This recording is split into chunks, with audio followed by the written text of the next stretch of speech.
Oi. Então, estamos lá. A gente está nos primeiros capítulos de Levítico, né? E a gente tem visto o que está tratando nesse primeiro momento aqui são dos pecados, né, do povo. E aí ele trata dos pecados sem o conhecimento. A gente viu semana passada que o fato da pessoa não conhecer uma lei não isenta ela do pecado, né?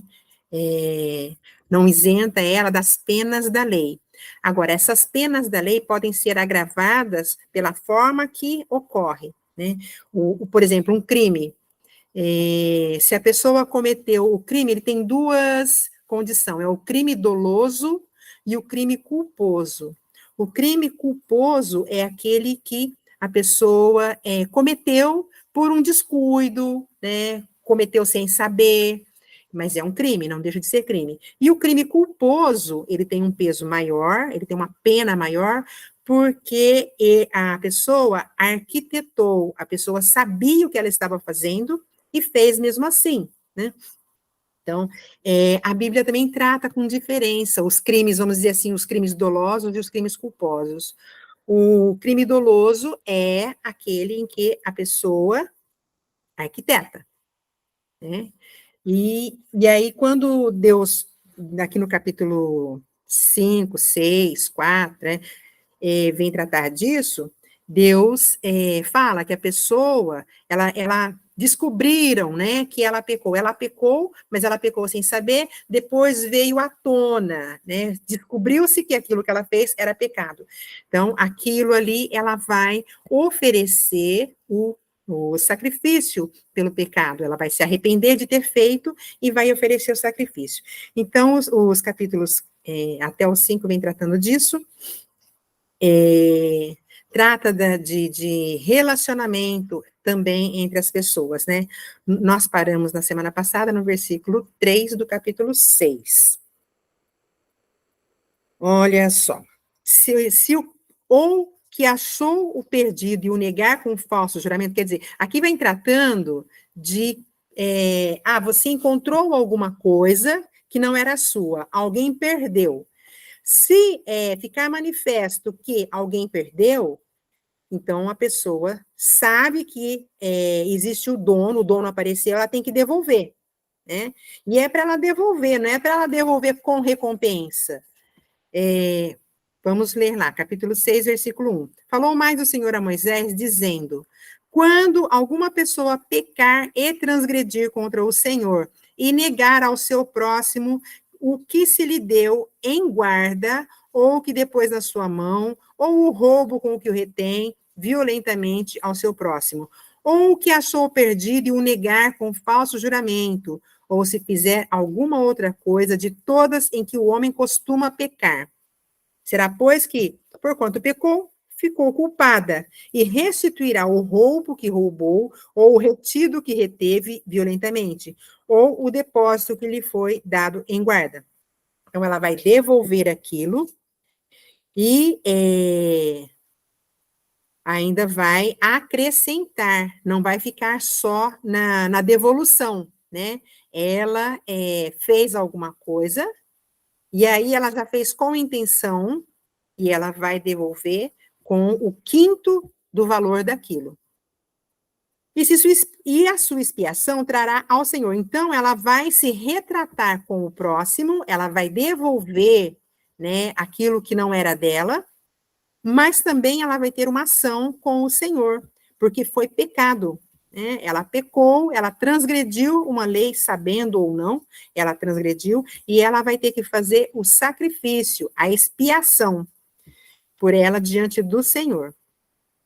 E aí, o capítulo 6 continua tratando sobre a forma como deve ser o sacrifício, né? Como que deveria ser oferecida as ofertas, tanto ofertas pacíficas, né? Ofertas de agradecimento, né? Ou oferta de arrependimento pelo pecado, buscando novamente o favor, a graça do Senhor. Aqui, deixa eu passar para o próximo slide aqui. É bem por sério mesmo, ignorância, né? hein? Oi, Marlene. É bem sério mesmo as leis, hein? Sim, ele é uma constituição ali, né? Ele trata de todos os assuntos, para que a pessoa não tivesse desculpa. Ah, não sei, não sabe, mas não sabe por quê. Porque está escrito, né? E ainda é interessante que a palavra de Deus diz: o meu povo perece por falta de conhecimento, né? Então, ali está escrito tudo o que é necessário. A pessoa não tem o conhecimento, às vezes, por desleixo próprio, né? Jesus também dizia, está escrito. A gente é que tem que aprender que está escrito. Verdade. Verdade, está escrito e ninguém tem desculpa por não saber. Até mesmo a nossa Constituição, que tem tantas páginas lá, né? Acho que 600 páginas, não lembro. Ninguém tem desculpa por não conhecer uma lei. Ali trata de leis sobre todas as coisas. Então, trata dos pecados dos sacerdotes, dos pecados da congregação, dos pecados de um governante, dos pecados de uma pessoa comum. Trata sobre o relacionamento. Jesus resumiu, né? A lei nos 2 mandamentos. Ama a Deus acima de qualquer coisa e ama o seu próximo como a si mesmo. Se você amar o seu próximo como a si mesmo, você não vai fazer a ele algo que você não gostaria que fosse feito a você, né? É muito interessante isso. Então, aí, vamos mudar o slide aqui. Isso daqui a gente já passou. Olha, pecados dos príncipes. Então, não é para esconder, né? Nem o pecado de uma pessoa simples, nem de uma autoridade e nem de um príncipe. Todos são inculpáveis perante Deus. Se tornar culpado, a pessoa precisa ter uma atitude. Ela precisa se arrepender, se voltar a Deus e oferecer o sacrifício pelo pecado. Aqui, pecados ocultos, né? Pecados que as pessoas não sabem, né? Negligenciar testemunho, a gente passou por isso também, contar coisas imundas, né? Esse contatos com coisas imundas aí era para preservar a saúde, né? Porque, por exemplo, você toca um cadáver, aquele cadáver pode estar contaminado com alguma doença. Então, você tem que ficar separado, né? Tem que se lavar. Tocou um cadáver, vai se lavar, vai fazer a purificação, como ele diz, né? Se purificar é se lavar, ficar até a tarde separado da congregação. Para quê? Se ele tivesse alguma coisa ali para ser transmitida, ele não transmitiria aos outros, né? Então, são leis de vida, né? São leis para preservar a nação. E aí é para preservar a nação de tudo, porque, olha só, juramentos precipitados, né? É para a pessoa, para a nação não se corromper, né? Aprender a fazer o que é reto, né? A forma de agradar a Deus, eles tinham, né? A lei estava toda ali, a gente vai tratar disso durante bom tempo, mas aí Hebreus fala, se a lei fosse capaz se ela tivesse sido eficiente, né, não haveria necessidade de uma nova aliança. Uma nova aliança veio exatamente para suprir a insuficiência da lei. E a nova aliança foi feita não com os sacrifícios de animais, né, mas com o sacrifício do Filho de Deus, um sacrifício perfeito, um sacrifício que não exige ficar se repetindo o sacrifício. De novo, né, aqui no capítulo 5, no versículo 11, ninguém fica de fora quando pecou contra o Senhor, quando fez alguma coisa que deveria ser corrigido. Ele deveria oferecer um sacrifício. Se ele fosse rico, seria de acordo com as posses dele. Se ele fosse pobre, também de acordo com as posses dele. Deus não é um Deus injusto, e o próprio dízimo, né, mostra isso. O próprio dízimo mostra a justiça de Deus. Deus não estipula um valor para todas as pessoas, mas Deus estipula um valor de acordo com as possibilidades da pessoa, né? O dízimo é 10%, Deus pede, né? Tragam o dízimo à casa do tesouro, para que não falte alimento. Esse dízimo seria ali o que eles tinham à mão. Eles tinham as ofertas de animais, eles tinham as ofertas de cereal, eles tinham as ofertas do azeite. Então, eles tinham que oferecer ao Senhor de acordo com aquilo que eles tinham conseguido durante aquele período, né? Não era todos como hoje, né? Que hoje nós somos. Então, a gente tira uma parte do nosso salário todo mês para entregar para a manutenção da igreja, né? Para entregar como dízimos de ofertas. Naquela época, o homem aparecia diante do Senhor com as suas ofertas, na época em que ele fosse colher as suas ofertas, né? Que ele fosse colher a sua plantação, que ele fosse tosquiar as suas ovelhas, que ele fosse ele tinha plantação de animais, então ele tinha que tirar dos seus animais uma parte para o Senhor, né? E isso para que houvesse providência, né? Para que não houvesse gente passando fome, passando necessidade no meio da nação de Israel. E é interessante que na nação de Israel é assim até hoje. Pessoas não passam fome no estado de Israel, né? Eu ouvi, eu não lembro muito bem quando eu ouvi, mas é uma coisa recente, que se a pessoa tiver com fome, ela pode ir, acho que em estabelecimentos ou na rua, em algum lugar fixo na rua, existe ali um lugar que ela pode retirar um lanche e uma bebida, né? Ela não vai ficar com fome. Então, as leis que Deus estava dando ali, eram leis para que as pessoas se mantivessem com saúde física, espiritual e mental, tanto da própria pessoa como da nação. Diferente de alguns países, que se a pessoa não tem o que comer, tem que pegar do lixo. Nossa, nem fale isso. Nem Infelizmente, fale né? isso, né? A injustiça social é muito grande, né?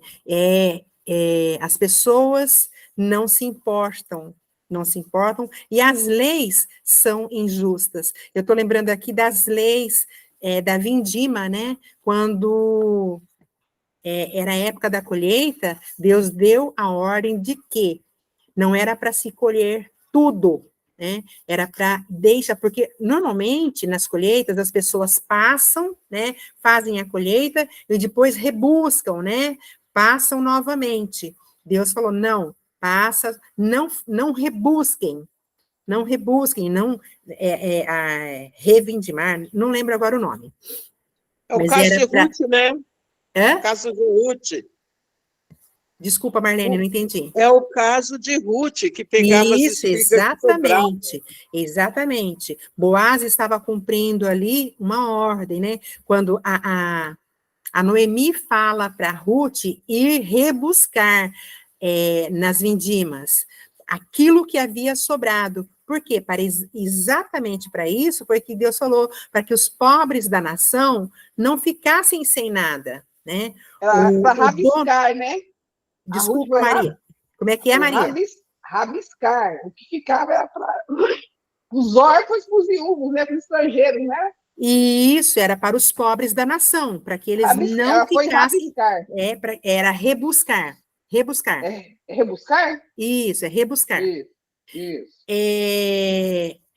Quer dizer, é buscar novamente, né? É passar novamente pela plantação, colhendo aquilo que havia ficado. Então, Deus deu essa ordem. Não rebusquem, deixe para o povo, deixe para os órfãos, para a viúva, para o estrangeiro, para aquele que estiver passando necessidade. Por quê? Isso é justiça, né? A pessoa, interessante isso, porque isso também envolveria o trabalho da pessoa. Não é você fazer essa coisa do social dando para a pessoa tudo na mão, né? Você dá... Não é esmola. o peixe, você dá a vara para a pessoa pescar. Ela tinha que sair de lá da casa dela, ir até a fazenda e trabalhar ali na colheita. Ela estava trabalhando pelo seu alimento. Hoje, o que a gente vê é esse negócio do social, em que as pessoas têm tudo na mão, né? E aí elas não têm necessidade nenhuma de se esforçar. Então, não é isso que Deus fez aqui, né? Deus falou, deixa lá na plantação e quem tiver com necessidade, vai lá pegar. É muito legal. Deus é muito joia. Cuida de nós em todos os detalhes, né? Então, aí, o livro de Levíticos vem tratando, né, de toda essa situação. Então, Deus queria um povo saudável, física, mental e espiritual. E não só como o indivíduo, mas isso ele queria para a nação. E Jesus muito resumiu isso, né? No amar a Deus com toda a sua força, com todo o seu entendimento, e ao seu próximo como a si mesmo. Então, vamos pegar o próximo slide aqui e ver o que é que ele fala. Aqui, pecados envolvendo as coisas sagradas do Senhor. Isso a gente já falou, né? Se a pessoa fez algo corrupto, de propósito, escondendo, né? De propósito, ela deveria não só devolver, mas dar algo além. Que pecados, agora aqui, ó, pecados voluntários. Aí é terrível, hein? Pecado voluntário. Roubo, furto, extorsão, jurar falsamente. Isso daqui já é o pecado com dolo. Foi para Natanael, né, que Jesus diz, eis aí um homem, um verdadeiro israelita, em quem não há dolo, né? Então, não é que Natanael fosse perfeito, né? Não é que ele era inculpável, mas ele não arquitetava, ele não planejava o mal, né? Na verdade, a gente tem que ser, como a gente diz, não é para a gente viver na prática do pecado. O pecado na vida do crente é para ser um acidente. Se acontecer de pecarmos, né, nós temos um advogado que intercede por nós, né? Mas a gente não vai, não é porque... Paulo traz isso bem, bem legal, né? Ele fala assim, então eu vou, fazer a glória de Deus se manifestar, se o meu pecado é motivo para Deus manifestar o seu poder, então eu vou pecar. Ele fala, de jeito nenhum, né? A gente tem que viver de acordo com o nosso chamado. Nós somos chamados para ser santos. Então, vamos viver de forma digna, né, desse chamado. Não, jamais, eu não sei em qual carta ele trata disso, não estou lembrando aqui agora, mas algumas pessoas estavam acusando ele, né, e ele falou, longe de mim, né. Então, aqui fala sobre isso que a gente já falou, né, também, o pecado que a pessoa faz com dolo, e aí ela tem que ser punida por isso, além dela devolver, ela vai ter um sofrimento, ela vai ter um algo mais aí, ela vai ter que restituir um quinto do valor da coisa que ela reteve, né?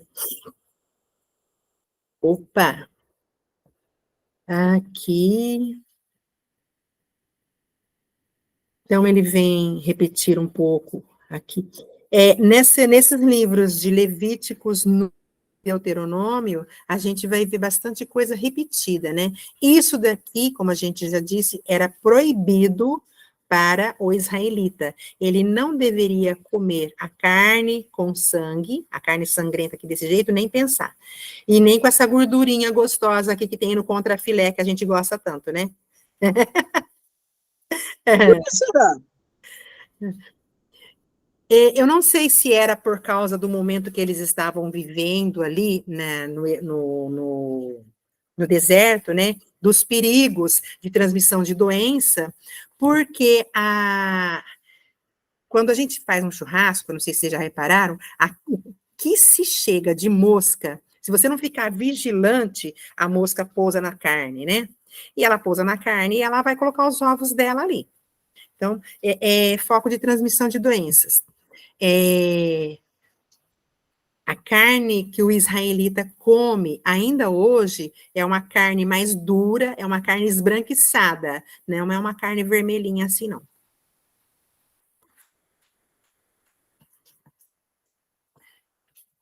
Aqui. Então, aqui. E Na olha verdade, só. a gente sabe que a gordura faz mal. A gente come, mas a gente sabe que faz mal. O negócio é o seguinte, é que a gente não come todos os dias, né? Porque tudo aquilo que a gente faz demais faz mal, né? Mas comer de vez em quando lá um bife com contrafilé, ou comer de vez em quando o bife com um contrafilé com a gordurinha, ou comer de vez em quando um churrasquinho, é bom. Mas se você fizer isso o tempo todo, com certeza você vai ter problema de saúde, né? Eu não gosto de gordurinha nem no churrasco, nem no bife. Eu gosto da carninha. Eu adoro. Eu gosto muito, muito daquela gordurinha. Gordurinha do porco ainda vai, pouco, mas ainda vai, mas do boi nada. Então, agora porco, o povo não podia nem pensar, né? Era o porco inteiro, né? Porco não podia comer. Nem pensar. Acho que não come até hoje lá. Será que come? Acho que não. Acho que não. É que hoje a gente tem que lembrar que o povo de Israel, o povo que vive ali, né, o povo nascido ali na atualidade, eles não são judeus, eles são israelitas porque nasceram no estado de Israel, nasceram no país de Israel. Mas a religião ali é várias, né? Tem os judeus ortodoxos, tem os judeus mais ou menos, e tem todas as outras religiões. Então, tem os judeus nominais, né? Como lá, judeus mais ou menos, judeus nominais. A Flávia daqui de casa é a única que não come. Mas a gente tem que lembrar que as leis que o senhor deu ali eram leis de saúde, né? E aí, se a pessoa transgredisse, ela morreria, né? Por quê? Porque é lei. Né? Se é lei, é para ser cumprida, porque senão começa um transgride aqui, outro transgride lá, outro transgride em outra coisa, não existe lei. Então, a lei é para ser cumprida, e toda transgressão da lei tem que ser punida. Então, aqui tem médico, a gente vai num médico quando a gente come algo e faz mal, lá não tinha. Lá, se comesse algo e fizesse mal, o que ia acontecer? Ia ficar doente, ia morrer. E o pior, a doença podia ser contagiosa, né? Podia ser transmitida, então iria acabar com a nação. E o que acaba com a nação não é só, aí voltando lá, né? Não é só a corrupção física, mas a corrupção moral acaba com o povo, acaba com a nação. Né? E a corrupção espiritual também. Então, Deus cuida disso, né? Para que esse povo se mantenha são, tanto no físico como no espiritual e no moral, né?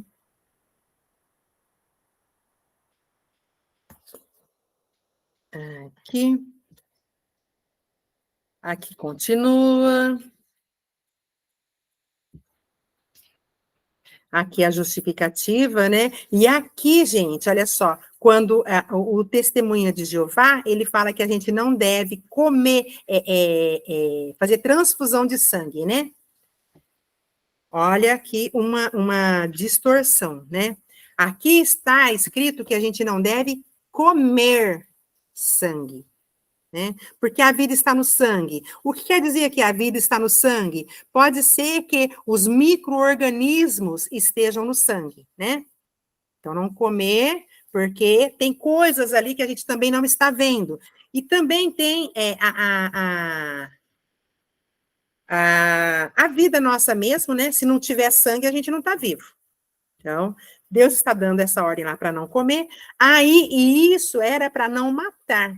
Né? Aí, quando surge a possibilidade da transfusão de sangue, é para que haja vida, e não para que haja morte. Né? E aí vem o testemunha de Que Jeová. confusão, hein? É confusão, é confusão. Né? É tirar o texto do contexto, porque comer é uma coisa, né? Entra pela boca, e a transfusão não passa por esse processo. Então, distorção do texto bíblico, né? Mas é como eu disse já semana passada, a Bíblia é a mãe de todas as heresias. Então, olha aí a heresia que surgiu a partir dessa palavra aqui. Então, aqui, próximo, vamos lá. Acabou esse slide, vou pegar o próximo aqui, só um segundinho. Aqui.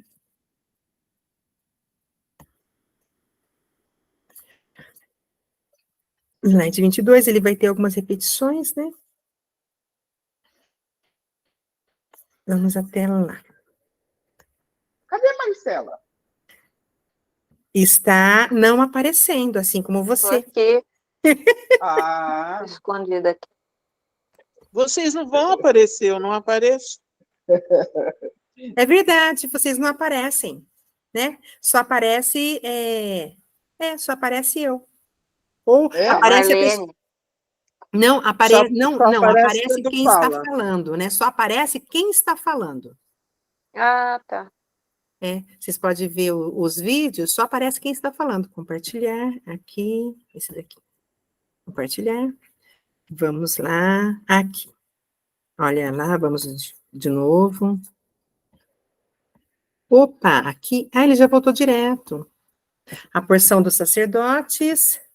Aqui. Então, de tudo, tudo aquilo que era oferecido no templo, algumas coisas eram tiradas para o alimento da família sacerdotal, né? Algumas coisas o sacerdote tinha que comer lá no templo.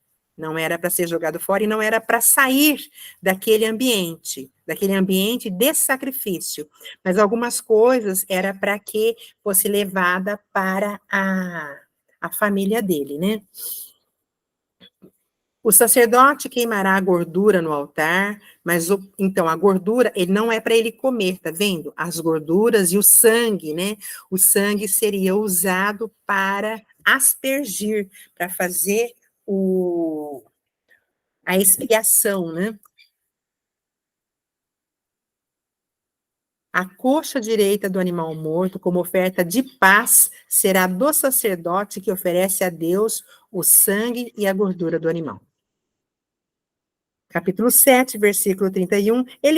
O slide vai passar mais rápido por aqui. Por quê? Porque está tratando das leis de oferecer o sacrifício, né? Como que deveria ser, e aí isso é bem repetitivo. O peito movido e a coxa da oferta, tomei dos filhos de Israel, dos seus sacrifícios pacíficos, e os dei a Arão, o sacerdote, e a seus... E interessante, quando ele fala o peito movido, o que é isso?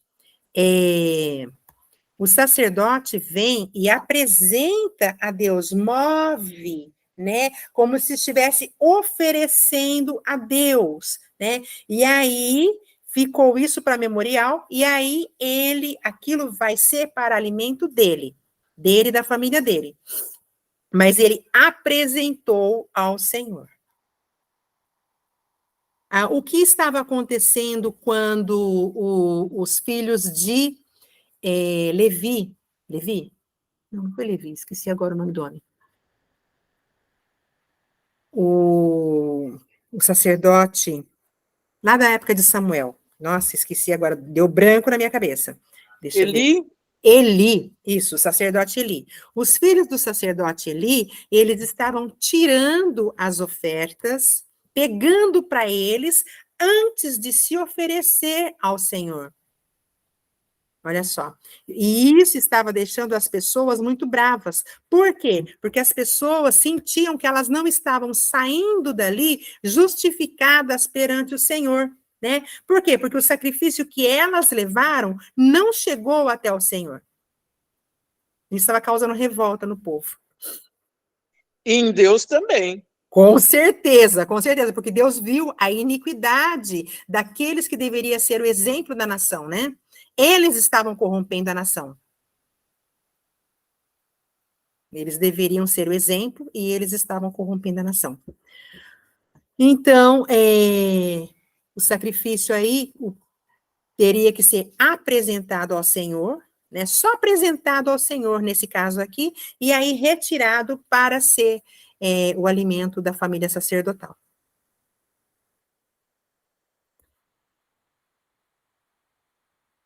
No capítulo 7, 37, deixa eu passar aqui.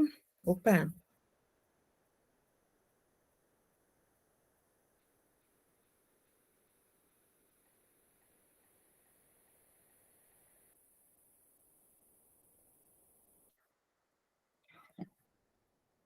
Ele vai terminando, né? E é interessante que, olha só, aquele dos filhos. Então, os sacerdotes, eles tinham um rodízio, né? Ali no trabalho do templo.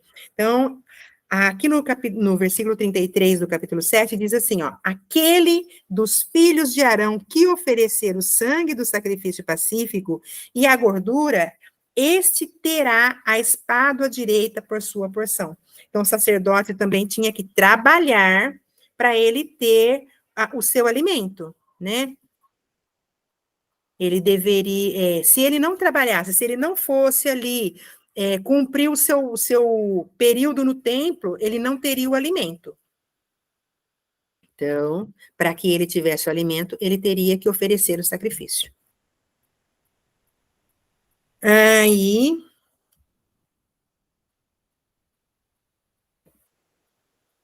no capítulo 37, ele vem terminar a lei dos holocaustos. Essa é a lei do holocausto e da oferta de manjares, e da expiação do pecado, e da expiação da culpa, e da oferta das consagrações, e do sacrifício pacífico, que o Senhor ordenou a Moisés no Monte Sinai. Então, aqui no capítulo 37, ele está tendo a conclusão aí de como deveriam ser a lei de holocausto, a lei para se oferecer sacrifício ao Senhor.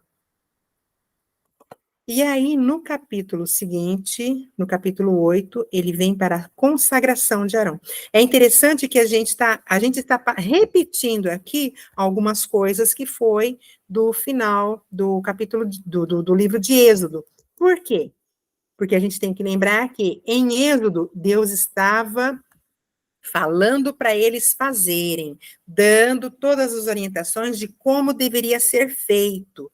E agora eles estão colocando em prática aquilo que eles foram ensinados. Então a gente tem que ver que todas as coisas estavam. Terminou o livro de Êxodo, no capítulo 1 de Levítico, começou a contar o segundo ano deles, depois que eles saíram do Egito. Eles passaram um ano inteirinho ali no deserto, Deus dando as orientações de como eles teriam que fazer, de como eles teriam que viver como nação, e dando ali a constituição da nação de Israel. Então, agora, está se repetindo aquilo que a gente viu ali, porque, na verdade, está acontecendo a primeira vez. Eles estão colocando em prática aquilo que eles tinham já no papel, vamos dizer assim, né? Quando eles tinham nas tábuas, nos escritos. Então, no capítulo 8, vem a consagração dos filhos de Arão, na consagração de Arão e dos filhos dele, dos sacerdotes. Aqui. Então, no capítulo 8 e 9, a gente vai ver essa consagração, como que vai ser, né, o ajuntamento do povo. Moisés fez tudo conforme o Senhor tinha ordenado, tudo conforme o Senhor tinha mostrado a ele.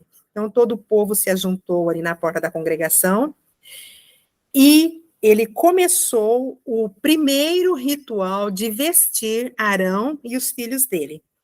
Então, disse Moisés a Arão no versículo 5 do capítulo 8, Disse Moisés à congregação: isso é o que o Senhor ordenou que fizesse. E Moisés fez chegar a Arão e a seus filhos, e os lavou com água, e lhes vestiu a túnica, e cingiu-o com o cinto, e pôs sobre ele o manto, e também pôs sobre ele o éfode, e o cingiu com o cinto lavrado do éfode, e o apertou com ele. Depois pôs-lhe o peitoral, pondo no peitoral o ourim e o tumim. Aqui ele está vestindo o sumo sacerdote. Disse ali no versículo 6, Arão e seus filhos, e os lavou com água. Aí, então, ele está vestindo agora Arão. Aí pôs o peitoral, o urim, o tumim, pôs a mitra na sua cabeça, e na mitra, diante do seu rosto, pôs a lâmina de ouro, com a coroa de santidade, como o Senhor ordenara a Moisés. Então, por causa dessa roupa aqui, a gente reconhece que é o sumo sacerdote. Os sacerdotes se vestiam de uma forma mais simples, né? Eles estariam mais para trabalhar. Então, Moisés tomou o azeite da unção e ungiu o tabernáculo e tudo que havia nele e o santificou. Essa é a primeira vez, a gente está lembrando aqui, que o sacerdote está sendo preparado para exercer a função. E aí dele espargiu 7 vezes sobre o altar, e ungiu o altar e todos os seus vasos, como também a pia, a sua base para santificar. Quer dizer, ele está consagrando ali, né? Nesse primeiro dia de uso, ele está consagrando os sacerdotes, ele está consagrando o tabernáculo, o altar, todos os instrumentos que vão ser usados para o trabalho de culto ao Senhor. Então,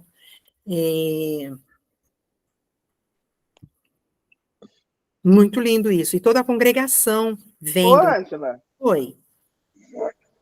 falando sobre isso aí, então os padres católicos aí que entra às vezes numa igreja, alguma coisa assim, e pegando alguma coisa e jogando assim, espargindo como se fosse uma aguinha, é por causa disso aí? Isso, o sacerdote, na verdade, ele também é chamado de sacerdote, né?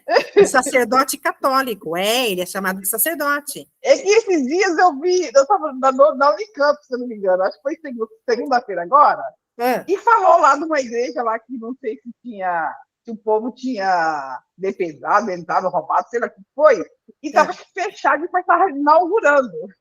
E entrou um monte de sacerdote com aquelas roupas, e um ia com o negócio assim na mão, e pegava como se fosse uma água, o que é, e jogava esparramando assim. Aí eu lembrei agora. Então, vem daqui, né, desse costume de consagrar ao Senhor. Isso, consagrar ao Senhor. Nós também, na verdade, devemos ter o costume de consagrar ao Senhor, né, quando a gente compra um carro, por exemplo, né, eu dou graças a Deus pelo carro que eu tenho e consagro ao Senhor, né. Mas isso é na oração, né? Eu faço isso na oração. Tem gente que unge, Maria. Tem gente que unge. Tem gente que chama o pastor para ungir. Eu comprei esse carro, eu dou graças a Deus, eu estava querendo muito, então eu vou fazer um culto de ação de graças, né? E vou pedir para o pastor ungir. O que a pessoa unge com óleo. Unge com óleo. Né? E ali o sacerdote católico, ele está aspergindo isso, é assim mesmo. A água benta. Assim. É um costume, é o costume da igreja, né? Eles têm esse costume de fazer, eu não lembro mais, né, porque faz muito tempo que eu não sou católica, mas são rituais. E aqui, em Levítico, a gente vê todo o ritual que Deus instituiu para esse povo fazer. E aqui tem um motivo também, que é para quê? Por todo esse ritual, o povo fixar na mente, né? A gente tem que lembrar que não era fácil ter Bíblia como a gente tem hoje, papel escrito assim, que a gente pode chegar... As pessoas não sabiam ler, né? Eram poucas as pessoas que sabiam ler. E poucos os papéis também, né? poucos. Então, não havia muitas coisas escritas para que as pessoas pudessem ler. Como que eles iriam aprender? Pela repetição, né? Pelo ritual. Na verdade, quando a Igreja Católica começou também com as imagens nos templos, isso faz muito tempo, foi lá por volta do ano 300, 400 depois de Cristo, né? Que eles inseriram as imagens, eles inseriram as figuras, era para que as pessoas fixassem, para que as pessoas aprendessem. Só que isso, assim como a serpente que Moisés levantou lá no deserto, se tornou um ídolo, né? Isso também se tornou um ídolo, né? Porque nós pervertemos, né? Nós pervertemos todas as coisas. Não era para as coisas serem como são, não era para as figuras serem usadas como santos para serem adorados, mas era se lembrar que aquelas pessoas tiveram uma participação, né? Que aquelas pessoas deram as vidas delas por uma causa, que é a causa de Cristo, né? Mas o povo, né, que gosta de idolatrar, fizeram isso e as autoridades não corrigiram. Por isso que existe os santos, né? E as pessoas agem com os santos como se eles pudessem fazer alguma coisa por elas. E também por causa do dinheiro, né? Os santos são vendidos, né? Não, depois se tornou a indústria, né? A indústria. Na verdade, Paulo teve problema com a indústria da fé também, né? Que ele, quando ele estava pregando, eu não lembro se foi no tempo de Diana, né? Que as pessoas estavam se convertendo, os fazedores, né? Os artífices estavam se convertendo, e aí os vendedores da cidade, aqueles que ganhavam que lucravam com a venda dessas coisas, se revoltaram, né? Se revoltaram, porque a fonte de lucro deles iria acabar. Então, ninguém quer, né? Ninguém quer perder essa fonte. Tem uma passagem também que fala que começaram a adorar Paulo, Lembra disso? Sim, nesse caso aí foi quando Paulo acabou de sair do naufrágio, né? E eles estavam se aquecendo na fogueira, e aí vem a serpente e morde Paulo. E aí eles falam assim: esse daí é mesmo um condenado, né? Porque ele acabou de escapar de um naufrágio, não morreu no naufrágio, mas vai morrer aqui, porque a serpente picou ele. E aí passou o tempo, eles viram que a serpente não teve efeito, o veneno não teve efeito, ele não morreu, então eles quiseram começar a adorar ele como um deus, como Júpiter, né? Júpiter ou Saturno, não lembro mais agora. Mas eles começaram a adorar Paulo como se ele fosse um deus. E é nome de um dos nossos planetas aqui. E aí Paulo fala para eles, né, que ele é homem, né? E aí Paulo expõe o evangelho, usa toda essa situação para expor o evangelho e falar que Deus foi quem livrou ele, né? Então, até perdi aqui agora. Mas a gente está falando de ritos, né? De ritos, de santos. Os ritos, nessa época, foram muito importantes para memorizar, fazer o povo memorizar, fazer o povo aprender, né? O povo aprendia tanto pela prática quanto pelo visual, né? Então, por isso que tinha tudo isso aqui também. E as roupas dos sacerdotes era para distinguir, para mostrar essa separação do santo e do profano, né? De Deus santo que exigia que as coisas fossem feitas para ele, com ordem, com decência, tudo aquilo ali mostrava a riqueza, a glória de Deus, né? Era para mostrar isso, né? A ordem, a riqueza, a glória. Era para que o povo aprendesse por aquilo que eles estavam vivenciando. Então, Moisés também fez chegar os filhos de Arão, também os vestiu, né? Colocou o cinto, apertou-lhes as tiaras, como o Senhor ordenou. Aí fez o sacrifício, né? Pelo pecado de Arão e seus filhos. Antes que Arão começasse a exercer o ministério, ele teve que ser purificado, né? E isso diante dos olhos da congregação, porque Arão não era diferente do povo. Arão era um homem pecador, e para ele se aproximar de Deus, deveria ser feito o sacrifício pelo pecado dele e dos seus filhos, né? E aí Moisés, então, fez o sacrifício pelo pecado deles, né? E apresentou ao Senhor como o Senhor havia dito que deveria ser. Já estava tudo prescrito ali, então vai pegar o sangue, vai aspergir, vai pegar o animal na ordem que foi prescrita por Deus, tudo conforme estava já escrito. Não era de qualquer jeito, não era como eu acho que tem que ser, né? Certinho lá, né? Parte por parte, sem pular nenhum detalhe. Então, o capítulo 7 trata disso, né? E aí, no capítulo 7 não, 8. No capítulo 9, já é Arão oferecendo sacrifícios. Então, primeiro, Moisés foi quem consagrou, né? Agora, o sumo sacerdote está apto, né? Ele já está investido do poder, investido da autoridade. Então, a partir de agora, quem vai fazer os sacrifícios é o Arão, o sumo sacerdote, e os seus filhos. Então, agora, Arão assume a função, ele e seus filhos, e aí ele faz, olha só, aconteceu ao oitavo dia que Moisés chamou Arão e a seus filhos e aos anciãos. E aí, disse a Arão, toma o bezerro, toma. Então, ele vai, trouxeram tudo aquilo que era necessário, e aí Arão e os filhos começam o seu ofício no tabernáculo.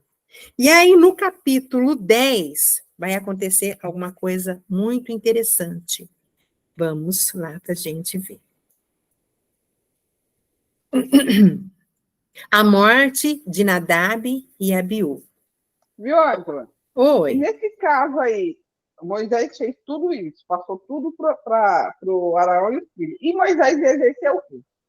Então, Moisés passou para eles a parte do sacrifício, a parte do culto. Moisés era o líder, o legislador, o juiz, vamos dizer assim, né? Moisés era vamos dizer assim, Moisés era o presidente e Arão era o pastor da nação, não de né? Moisés era o líder político e Arão é o líder religioso. As funções que ele passou para Arão foi a função do líder religioso. Ele iria assumir o culto. E aí, vamos lá então no capítulo 10? Versículo 1. E os filhos de Arão, Nadab e Abiú, tomaram cada um o seu incensário e puseram neles fogo. E puseram incenso sobre ele, e trouxeram fogo estranho perante a face do Senhor, o que lhes não ordenara. Então saiu fogo de diante do Senhor e os consumiu, e morreram perante o Senhor. E disse Moisés a Arão: isto é o que o Senhor falou, dizendo: sereis santificado naqueles que se cheguem a mim, e serei glorificado diante de todo o povo. Arão, porém, calou-se. Olha só, os 2 filhos de Arão morreram naquele dia. Arão tinha 4 filhos, né? Ele tinha o Nadab e Abiú, Finéias e... agora esqueci o nome. Oh, meu Deus. Esqueci, é que o Finéias vai passar... Não está aí, às vezes ele coloca de novo. Vamos... Não, logo, logo vai aparecer. É que eu esqueci agora, né? Então, olha só, vamos ver. E aí, Arão se calou, né? Consumiu. Porém, e Moisés chamou a Misael e a Eusafã, filhos de Uziel, tio de Arão. Tio dele também, viu? Não era tio de Arão só, não, porque eles eram irmãos. E disse-lhes: Chegai, tirai vossos irmãos de diante do santuário, para fora do arraial. Então chegaram e levaram-nos nas suas túnicas para fora do arraial, como Moisés tinha dito. E Moisés disse a Arão, aí ó, e Eleazar e Itamar. E Moisés disse a Arão a seus filhos, e eu falei Finéias, né? Finéias está mais para frente. Eleazar e Itamar, não descobrireis as vossas cabeças, nem rasgareis vossas vestes, para que não morrais, nem venha grande indignação sobre toda a congregação. Mas vossos irmãos, toda a casa de Israel, lamentem esse incêndio que o Senhor acendeu. Então, a Arão e aos filhos dele, Eleazar e Itamar, não foi permitido demonstrar tristeza através de o rasgar as suas vestes, né? Através de se descabelar, que era um costume deles, né? Como eles estavam tristes, se descabelar, jogar cinzas sobre si, rasgar suas vestes. É como se eles não merecessem, os que morreram. Isso, é isso mesmo. Eles, na verdade, era isso. Eles não mereciam, né? O povo poderia chorar, mas a autoridade espiritual do povo tinha que reconhecer que aquilo que eles fizeram diante do Senhor foi pecado. Cai por terra também aquela história que alguns pregadores falam, né? Que os sacerdotes, se morressem lá dentro, era tirado com uma cordinha. Não, isso daí é história que veio depois, acho que essa história aí deve ter começado logo depois do período babilônico, né? Eu não me lembro muito bem, mas é uma das lendas, né, de Israel. Assim como a gente tem os livros apócrifos, né, os apócrifos do Novo Testamento, tem os apócrifos do Velho Testamento também. Né? E fala assim. muita história, muita lenda por ali. Então, aqui eles não poderiam ter, eles pegaram acender o incenso deles com fogo que não era do altar. O fogo que deveria ser usado para acender o incenso era fogo do altar, era fogo do sacrifício. Um sacrifício havia sido oferecido a Deus.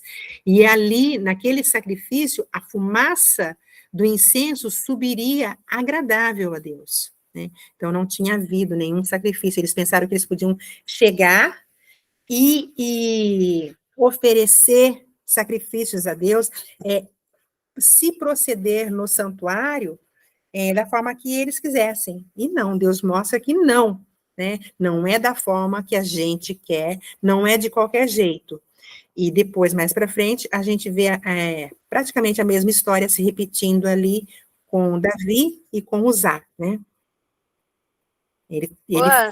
Oi. Mari? Desculpa. É que eu acho que eu não entendi direito. Eu queria só certificar uma coisa. Você falou que eles tinham esse costume de jogar cinza na cabeça quando acontecia alguma tragédia, Tristeza, rasgar as isso. vestes, tristeza.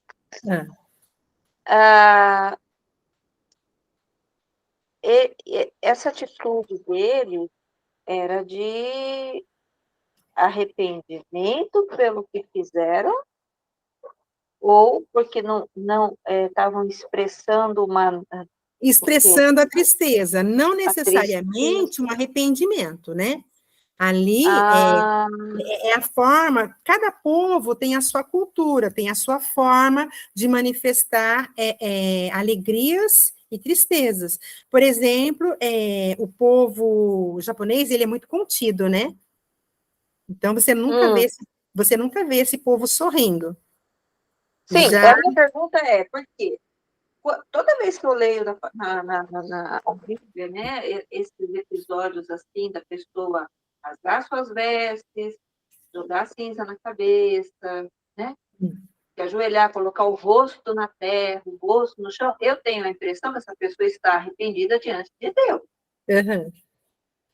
Mas não só, era um costume de, ela pode estar, em alguns momentos a gente vai ver que é, né, uma coisa de arrependimento, em alguns momentos a gente vai ver que é uma manifestação de tristeza, é a forma deles manifestarem a tristeza, né? Nunca como protesto, nunca como um protesto. Não, eu não fiz nada, não mereço. Nunca como um protesto, nunca como um protesto. Eu tô jogando cinza na minha cabeça, eu tô rasgando as minhas vestes, eu tô de joelho, colocando o meu rosto no chão, indignado com a atitude do Senhor. Não acho que seja indignação, eu acho que seja tristeza. Tristeza. Isso, não indignação. Tá. Entendi. Pode ser por arrependimento, sim. Arrependimento. Por exemplo, eu vou lá diante do Senhor, eu me arrependo por mim e pelo meu povo, né? Eu e o meu povo pecamos, então eu vou e desgrenho o cabelo, jogo cinza no corpo, mostrando, né? Que Oi. Lá em Nínive, né? Começou que Jonas foi lá, né? Lá foi para arrependimento, né? Arrependimento. Sim, o povo de lá se arrependeu, né? Arrependeu e por isso, mesmo. Nínive foi destruída depois, na próxima geração, mais para frente. Mas aquele povo que estava ali se arrependeu e se voltou ao Senhor, Deus recebeu o seu arrependimento, né? Só a próxima geração que foi destruída.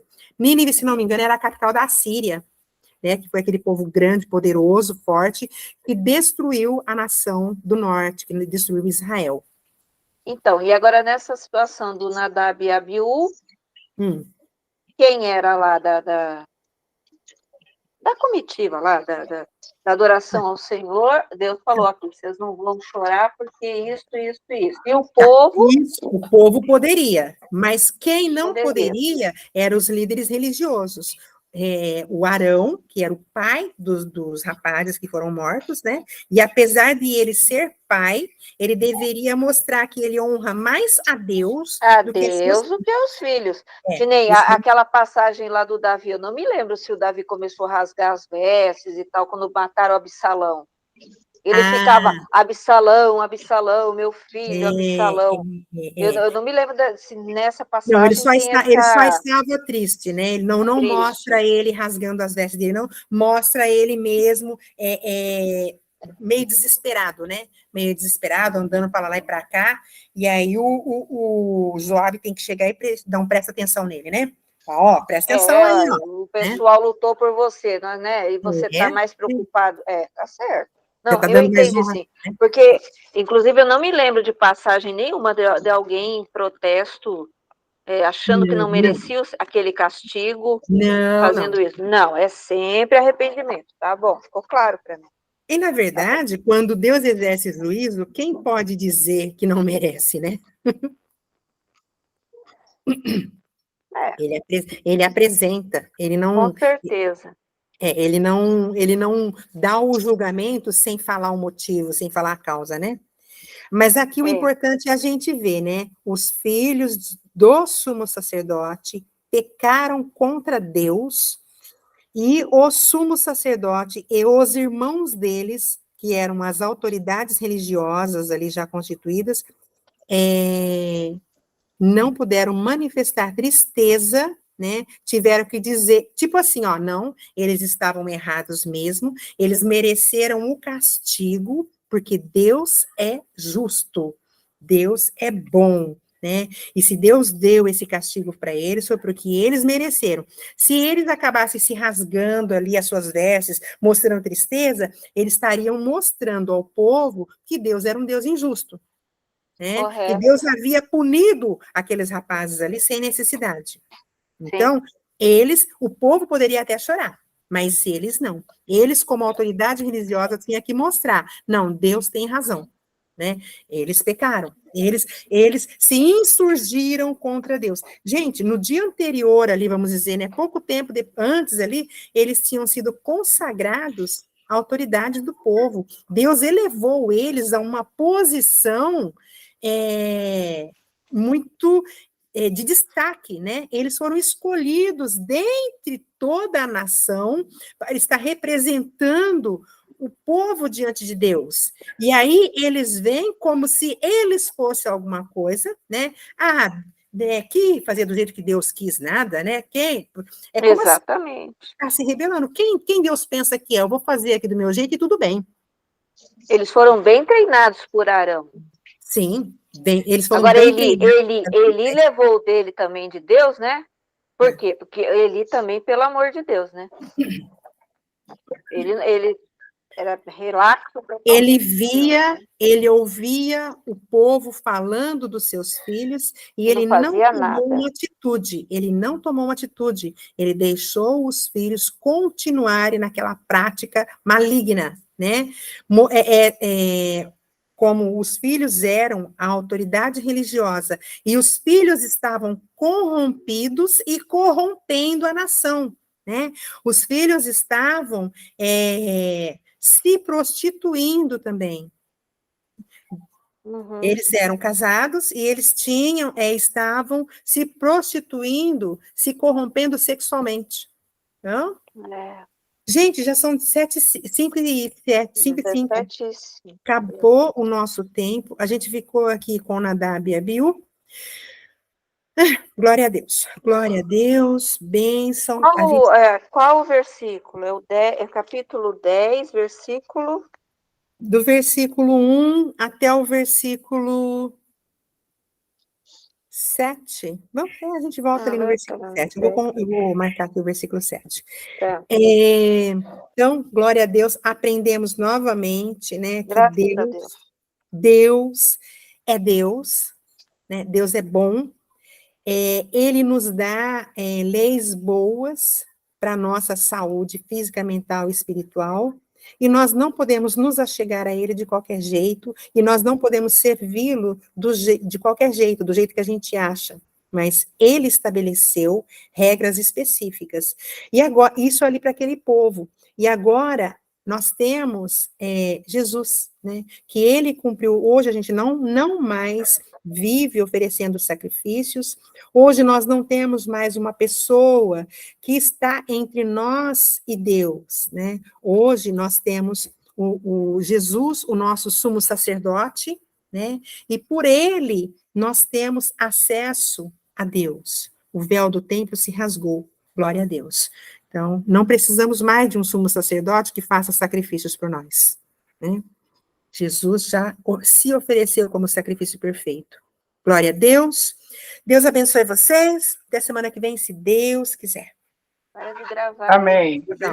Amém. Glória a Deus, eu estou aqui. Deus abençoe. Amém. Angela, você não vai parar de gravar? Estou parando, peraí.